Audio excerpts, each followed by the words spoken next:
मन में दबी चिंताएं किसी से कहें या नहीं। ये बात हम सभी जानते हैं कि चिंता से बढ़कर मनुष्य का कोई शत्रु नहीं। चिंता हमारे मस्तिष्क में तभी जन्म लेती है जब हम किसी बात को लेकर निर्णय लेने की स्थिति में नहीं पहुंच पाते।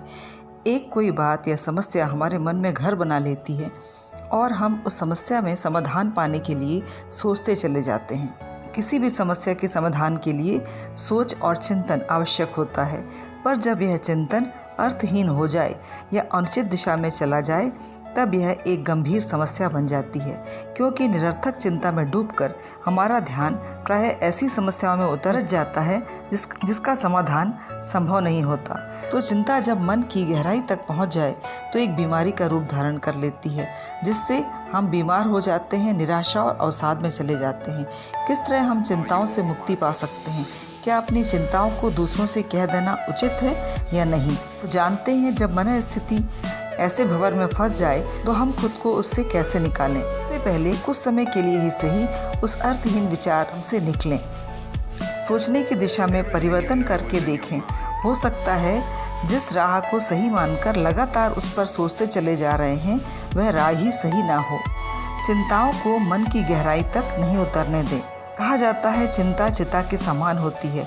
यदि हम एक समस्या को ही जीवन मानकर बैठ गए तो समाधान की कभी नहीं मिल पाता। चिंताओं का समाधान तुरंत आवश्यक है, तो खुद को एक छोटे से अंतराल में खुद को रिलैक्स करने की कोशिश करें।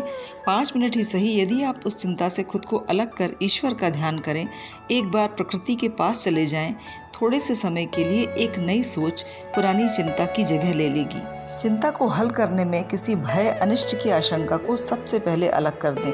यह सच है, चिंता जल्द ही दुश्चिंताओं का रूप ले लेती है। हम उसे और भी भयावह रूप देते जाते हैं। फिर हम अनिष्ट के बारे में सोचते हैं, समाधान के बारे में नहीं। अपनी चिंता दूसरों से कहें या नहीं। यह सच है कि मन की व्यथा दूसरों से कह देने से कुछ समय के लिए हम शांत हो जाते हैं, अन्यथा चिंता एक बॉटल में बंद विषाक्त धुएं की तरह फैलती चली जाती है। किंतु अपनी चिंता तथा दूसरों से कहने से पहले एक भरपूर कोशिश उसके समाधान के लिए खुद से करें। किसी से कहने से पहले चिंता का स्वरूप जरूर समझें कि जिस व्यक्ति से आप यह कहने जा रहे हैं वह उसका समाधान दे भी पाएगा या नहीं।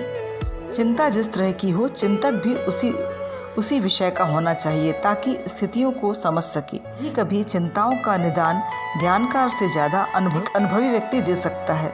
एक ऐसा व्यक्ति जो आपकी स्थितियों को अच्छी तरह समझ सके। अनजाने व्यक्तियों से चिंता बताना निरर्थक है। वह अंत तक समाधान नहीं दे सकता और चिंताएं उलझने की बजाय और भी उलझ जाएंगी।